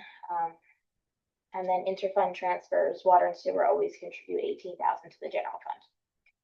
So for fund balance, the fund balance can be used for one-time projects. The village usually allocates a dollar amount to be able to accomplish one-time projects and sometimes to fund one-time purchases. And sometimes to help balance the budget, but not to balance operating stuff. Sometimes if we're close to, and we have an unbalanced budget, like we can take signage. You know, if it was regular street signs, $2,000 every year, that's operating. But to do a significant investment in wayfinding, like a $15,000 one-time project, that would be a fund balance candidate. A parking kiosk or vehicle. There are 2 requests for vehicle and heavy machinery from the departments. While it would be nice to be able to build a payment into the budget, given that the fund balance is over $1 million, it's closer to 1.6 on the auditor's preliminary. The final number will be out by the end of the week. The vehicle purchases for this year or heavy machinery, if the village wanted to invest in them, may be good candidates for fund balance instead of trying to build in a payment, pay the interest, do the financing, just buy it We outright. did that with the last police car, didn't we? We did. I mean, that makes sense to me. So the numbers there, the police patrol Durango that they were requesting is estimated to be about 70,000. And that's with upfitting. I didn't ask about a computer, but I think a computer would be swapped. If we needed a new computer, that would probably go up to 73. And then actual quotes off of Sourcewell for a case backhoe was 119,000. We did begin conversations with the town. We do have a countywide intermunicipal agreement on highways, and the intention was to avoid replication of large purchases and labor sharing where needed. Phillipstown does have multiple, they don't have backhoes, but they have multiple front loaders and the one called when it's just on the backside. Just the dig part. Excavator. Excavator and front loader. They have multiples of those. But we gotta deal with the transportation issue with that as well, right? Right, so Bugsy and Adam Hotelling, the highway superintendent, and the supervisor are gonna meet next week to see if it is something that's feasible to share. They don't have any rubber tired excavators and front loaders anymore. They're all the track with like a tank, which you can't take over the roadway. That's of no use to us. To a track machine. Tell me why. It wrecks the roads. I mean, unless it's rubber tracks. I don't know. Yeah, But now I know to ask that if question. you gotta go from Like rubber. the county garage to Pine Street, you can't ride that thing down the street. So that's one of the things to Yeah. figure out, is it, are they rubber or not? The point about a backhoe is you can do a lot with it. We You have get rubber to a track place- excavators. Pardon? 3 sizes of rubber track excavators and 2 front loaders. Yeah. At least the excavators are rubber. But still, driving an excavator, so Yeah. they don't go that fast. The backhoe, you can get some speed out of it. And it's also nice to have it around if we have trees or Yeah. snow, and I mean, it's a really handy machine to Yeah. have. I'm not averse to getting it. I just Oh, no, wanna I'm not saying you I are. wanna look at the option to Yep. see if it's a possibility. If it's not, it's not. It may be something that we really need. I mean, but the backhoe needs to be replaced. It's what to If the replace it town's with. got one, they can just run it right down there, or folks can go get it. I mean, just put a little triangle on the back and run it down there, but you're saying they don't have a backhoe? The town? No, the town has multiple backhoes and front loaders. Oh, then, The town has excavators and front loaders. They do not Right. have a backhoe. I'm sorry. all right, that's, Clearly, this is not my field. There's one with a claw and one with a scoop. If they have three of each of them. Yes, claw, Okay. scoop. cheap. The intermunicipal agreement among all the county highway departments requires that an operator from the home department travel with the equipment. That's the part that I'm not sure about, and we need to talk with Mhm. Adam and the supervisor about is could that actually work on a regular basis? It would require planning on Bugsy's part. So it's not as flexible for him. So I'm not saying take the backhoe, which is what we're interested in, off the table. But let me see what I can find out. Are there any other projects or large purchases that the board is aware of that they'd like to consider for fund balance? Are we gonna make RFPs in this budget cycle? Oh, yeah. We're basically waiting for Will. Okay, So this is the flashing beacon. We have the resolutions ready to go. Will has to finish the engineering plan, and then I want him to look at the whole application sure. and like, cause I don't understand, like, but it's like a lot of kind of highway engineering speak and help us put it together, and then when does the budget? May 1st? It has to be adopted by May 1st. It's substantially complete before public hearing, which is on track for April 8th. Things would need to be billed by May 30th. Yeah, I don't know, cause I also I don't have a sense of how long it takes for DOT. Yeah, to approve once we submit the application. I mean, I would love to do it too, but I don't know how that works. I took Chris, And then we would have to put it out to bid. right, it took Chris almost 2 years to Yeah. get through the process with DOT. Okay, I did notice that her resolution adopt date was a couple years ago. Yeah, So yeah, so probably not by this year. so we should probably then shift that number into general fund. Potential general fund allocation for next year. Yeah, fund balance allocation next year. For 26, 27. Yeah, hopefully. Where was the potential police EV vehicle? We haven't had that conversation yet. Okay. We can have that conversation now.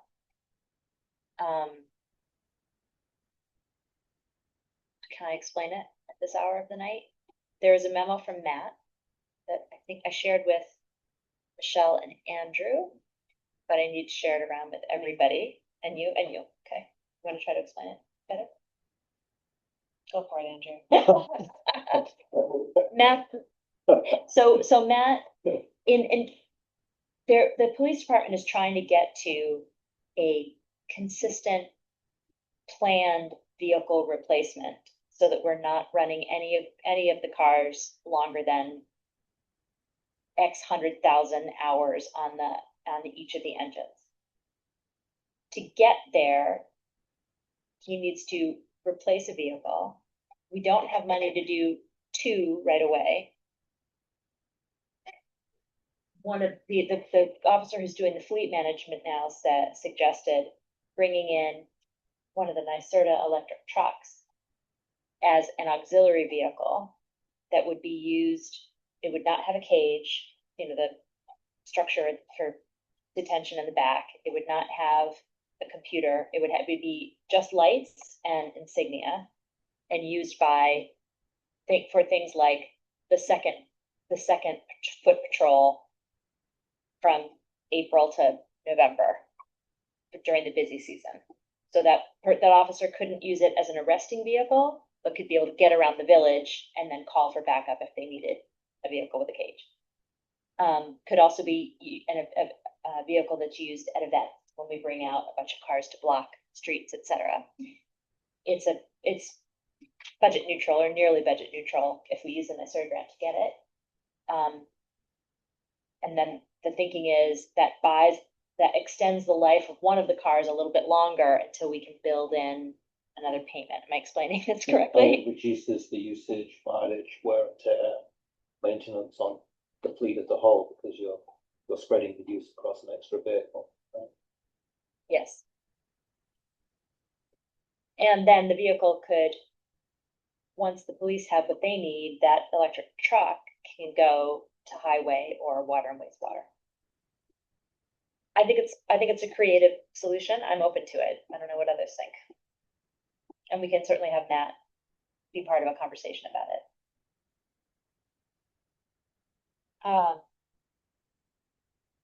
Two considerations to think about, or maybe a few.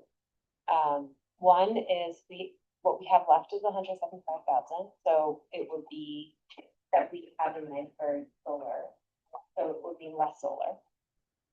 So, it's budget neutral, but it's, decide how we want to allocate that last grant.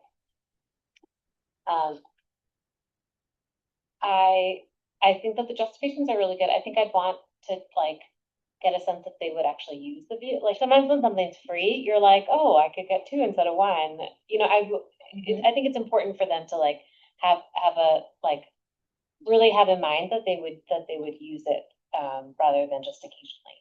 I think there was some information that would be built into the rostering and scheduling of the vehicles too. Okay, great. I have to say I read it in the midst of a work day, and so didn't get to totally ingest his memo. So I'll share it around with Tony and tweets with that consideration.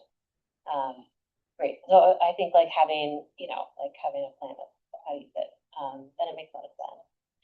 And then three, we want to look at working to figure out what the right vehicle is. The Lightning was continued, so the vehicle that Matt Krug has not available, but there are others that are. Why is it just? There's been a big rollback of support for electric vehicles in the country, and so so automakers have shifted away from electric vehicles. Not because I don't think it was good. Okay. It wasn't just a feeling. It wasn't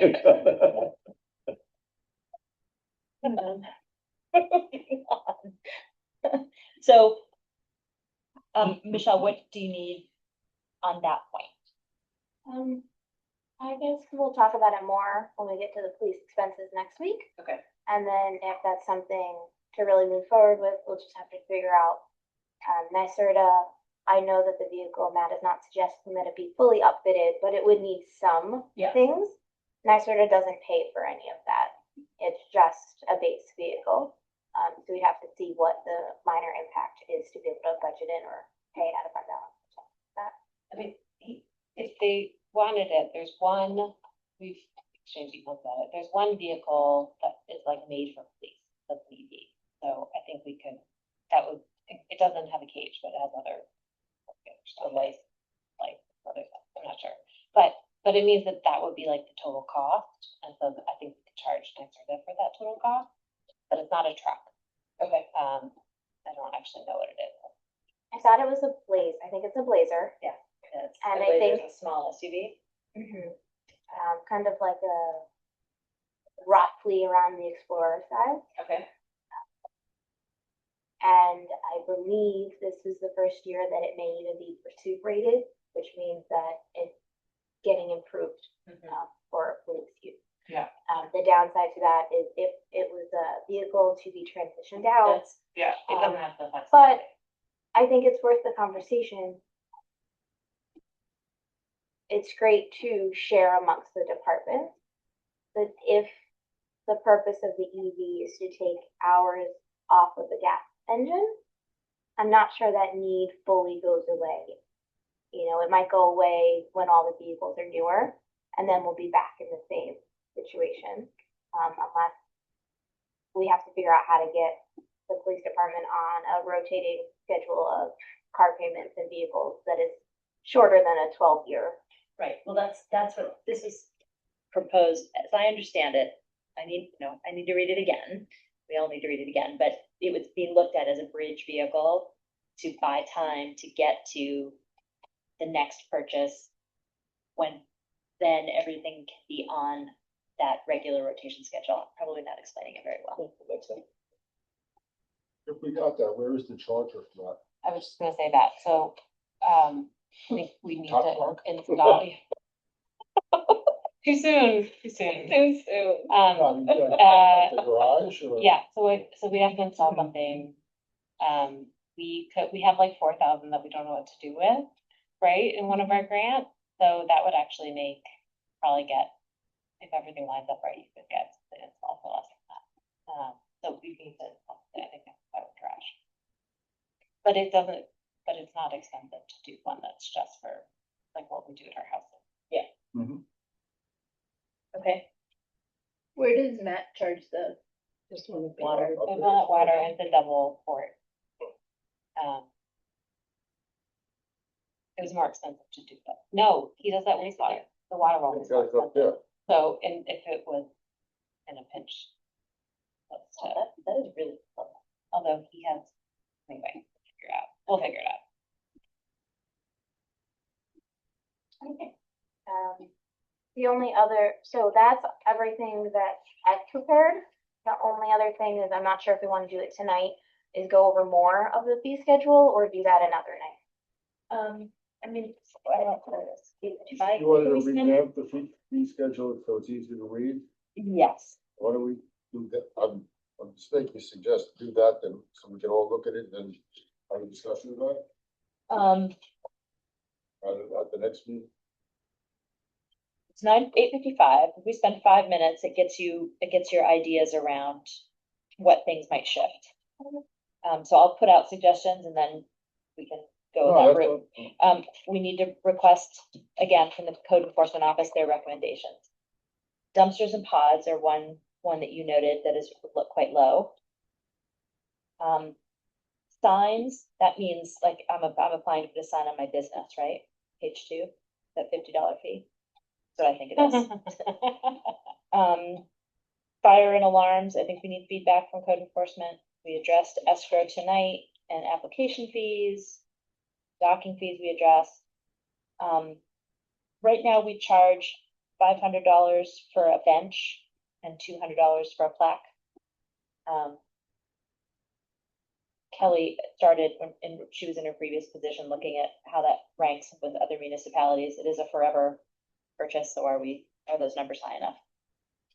I don't know what the composting toilet fee is.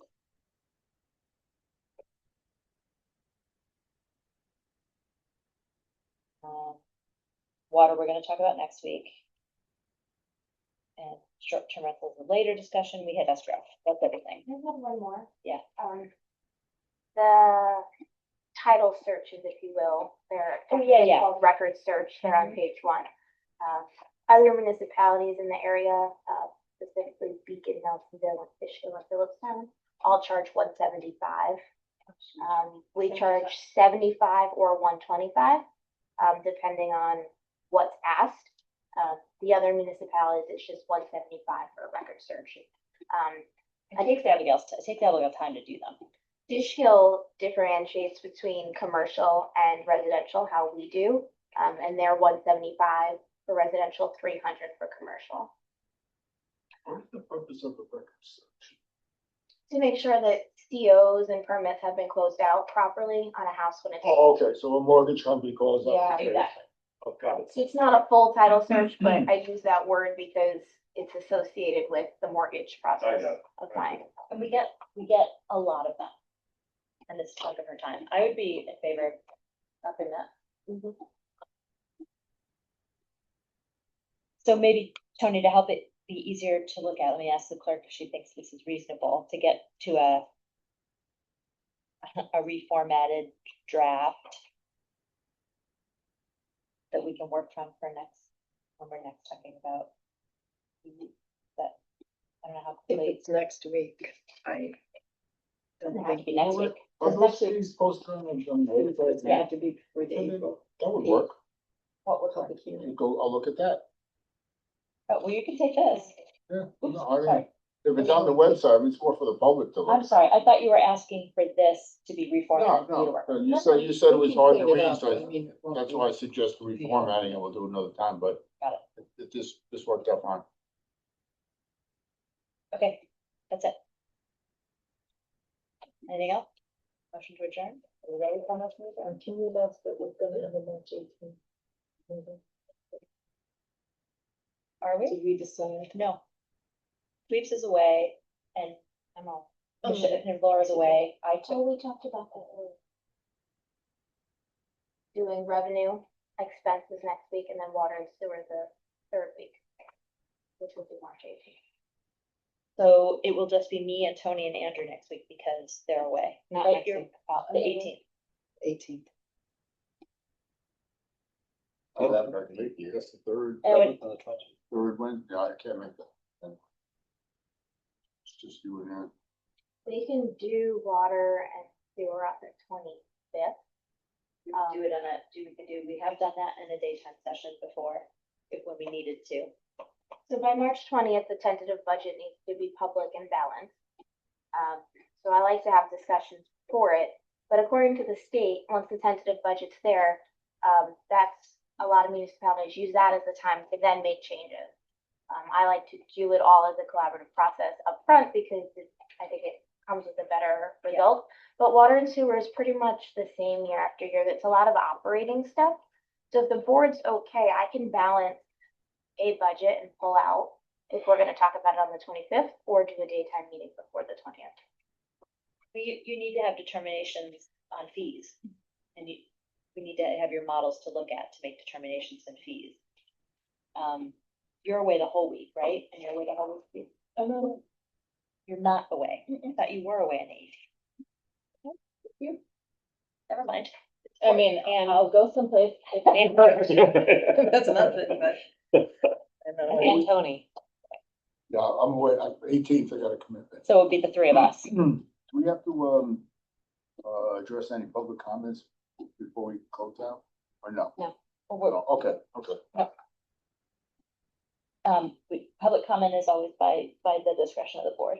Okay, I just, you Yep, know, no before we go, problem. I just, Yeah. I didn't wanna miss anything. So we'll stay focused on one thing. And the one thing is, when are we meeting next? You need to have it by when? The 20th? So we'll do, it's a monthly meeting on the 11th, and Yes. then we'll do the general fund expenses. Mhm. We can be ambitious, but I think that It's gonna it's be a lot. It's for a also monthly meeting. Fjord and the audit, right? Yeah, that's nuts. There's no way that's happening that night. Are people available for a different evening? Next week? Or would people prefer an additional meeting to be a daytime or an evening meeting It's also the walkable city event Tuesday. on the 10th? Yeah, next week's bananas. And for you, daytime, Thursday and Friday are better. Andrew, it's not. My March is nuts, so. Gosh, Plan without you. yeah. In that sense, do evenings work better? When? Next, whenever we're trying to squeeze this in, the week of the 20th. No, not the 20th, next week. We We're talking- have a meeting on the The 11th 11th. We Yeah. need one more. I need one more. and potentially the 25th, which is our regular fourth. We are on for the 25th. We What about, go ahead. No, Is there court on the 16th?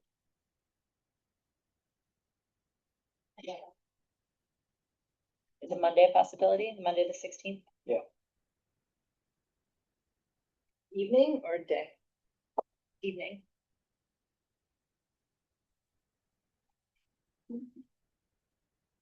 Spring break. No, the next week. Okay. Or actually. Oh, yeah, I think it's actually. that would be right. for wastewater and sewer. Water and wastewater, yeah. There could potentially be a shorter road. Yes. I'm So how I about, could do- can you be here on the 16th? Does that work for you in your timing? Okay, so we just need to confirm with court. So we'll confirm with everybody tomorrow. We'll focus in on the Earlier. 16th evening. And Monday, at what time? Oh, yes, say. Sure. Earlier is better. We just have to figure out court. It's on the website calendar if anybody wants to.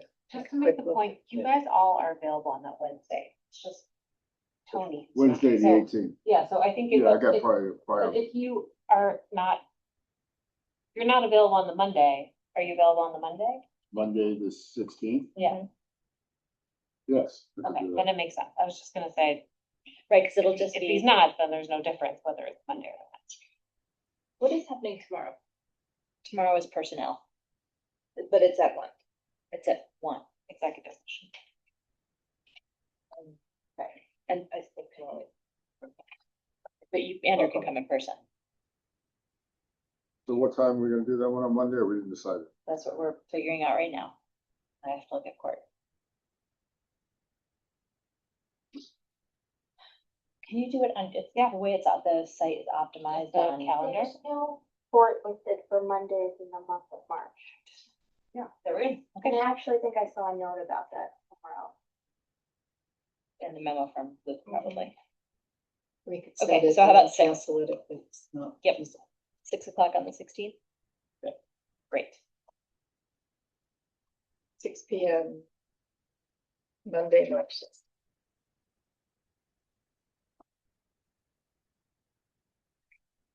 And also the 18th, correct? No. No 18th, period. Got it. Cool. Instead of the. Got it. Thank you. When you do wastewater and sewage, revenue and expense, right? This night, the general fund is a much more painful discussion. But the expenses, Expenses are really hard part, yeah. So get through it. Okay. Would like to make a motion to adjourn? Make a motion to adjourn. Oh, yeah. second. I know, fine. Yeah. Aye. All in favor, aye.